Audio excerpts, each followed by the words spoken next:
Multiplication of scientific notation, यानी अगर हमारे पास नंबर जो है वो साइंटिफिक फॉर्म में लिखे हुए हों, जैसे कि आप देख सकते हैं कि ये एक ऐसा नंबर है जिसमें कि एक्सपोनेंट जो है वो 10 की पावर जो अगर हम देखें तो वो पॉजिटिव है, यानी एक बड़े नंबर को रिप्रेजेंट कर रहा है, जिसको कि हमने फिर इसके डिजिट्स की तादाद सही सही याद रखने के लिए हमने इस तरह से इसको इस शक्ल में लिखा। और फिर इसी तरह ये जो दूसरा नंबर जिसे हम इसे मल्टीप्लाई कर रहे हैं ये भी इसी तरह से है, बहुत स्मॉल नंबर है, यहाँ से 10 की पावर नेगेटिव होने से हमें इसका अंदाजा हो रहा है। अब ये वो नंबर्स हैं जो कि साइंटिफिक फॉर्म में ऑलरेडी लिखे हुए हैं, और एक दफ़ा अगर हम इसकी स्टैंडर्ड फॉर्म, यानी ये जो नंबर साइंटिफिक फॉर्म में लिखा जाता है इसका एक फार्मूला हमने समझा था। हमने कहा था कि नंबर जो है जो भी रियल नंबर होगा ए, इसको आपने इस शेप में लिखना है कि इसमें एक इसका फैक्टर बी बनेगा और एक जो है वो 10 का, यानी इसका इसका प्रोडक्ट 10 से लिया जाएगा और 10 की पावर जो है वो कोई इंटीजर होगी। तो अब बी जो है वो, इसके ऊपर भी एक कंडीशन थी कि ये 10 से कम होगा और एक से ज़्यादा भी हो सकता है और एक के बराबर भी हो सकता है, तो ये इस पे कंडीशन अप्लाई होती है। तब ये अगर आप देखें तो दोनों साइंटिफिक फॉर्म में, और इसी तरह इनका जो प्रोडक्ट आएगा उसका भी जो होगा आंसर जो बनेगा उसको भी हम साइंटिफिक फॉर्म में लिखेंगे। अब इसके लिए हम चलें कैलकुलेशन स्टार्ट करते, पहले हम इस तरह से करेंगे कि जो 7.23 है ये नंबर मल्टीप्लाई होगा जी 6.45 से, ठीक है। जबकि ये नंबर जो 10 पावर 5 है प्रोडक्ट की शेप में 10 पावर 5, और फिर ये इसका प्रोडक्ट 10 पावर -11, ये नंबर्स आपस में यानी मल्टीप्लाई हो रहे हैं, लेकिन हमने इस तरह से इन्हें मल्टीप्लाई करना है कि जो सेम बेसिस वाले, जैसे 10 इसकी भी बेस है और इनको आपस में मल्टीप्लाई करना है, और जो जो कि डेसिमल शेप में या जो कि इस तरह से डेसिमल फॉर्म में लिखे हुए हैं उनको हम आपस में मल्टीप्लाई करेंगे, ठीक है। ये बात याद रहेगी, अगर 3 को 4 से और 4 को 5 से मल्टीप्लाई करना हो तो इसका जवाब दो सूरतों में आ सकता है, यानी 3 को 4 से ज़रब दे के 12, और 12 को यानी 12 को 5 से मल्टीप्लाई कर दे 60 जवाब आता है। या अगर हम इस तरह से कर लें कि 4 को 5 से मल्टीप्लाई कर लें जो कि 20 बनता है, और फिर 20 को 3 से मल्टीप्लाई कर दे तब भी 60 आता है। यानी मल्टीप्लिकेशन में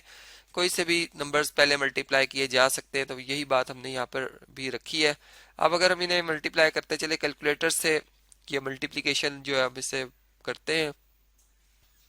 चलिए नंबर लिखते हैं जी हम 7.23 और इसे मल्टीप्लाई कर रहे हैं हम 6.45 से, तो ये हमारा नंबर बना है 46.6335। 46 पॉइंट, चलें जी कलर चेंज करते हैं इसका, 46 पॉइंट और क्या था नंबर जी 6335, 6335। और जबकि इन दो नंबर्स को अगर हम देखें तो इनमें जो बेस है 10 है, इसे कॉमन रखेंगे हम लॉ ऑफ एक्सपोनेंट की बेस पर, यानी अगर हम ये जानते हैं पावर m हो, इसका प्रोडक्ट लिया जा रहा है पावर n से, तो बेसिस सेम हो तो पावर ऐड हो जाती है, यानी a power m plus n हो जाएगी। तो यहाँ भी इसी तरह होगा कि ये 5 और इसमें प्लस हो जाएगा -11, तो ये हमारे पास बनेगा जी 46.6335 इंटू 10 पावर 5 -11। अब 5 छोटा नंबर है, 11 बड़ा नंबर है और उसके साथ साइन नेगेटिव का है, तो 5 में से 11 माइनस करने के बजाय हम क्या करेंगे जी 11 में से 5 माइनस कर देंगे, यानी साइन हम लिखेंगे नेगेटिव का, और 11 में से 5 माइनस कर देंगे 6 आ जाएगा।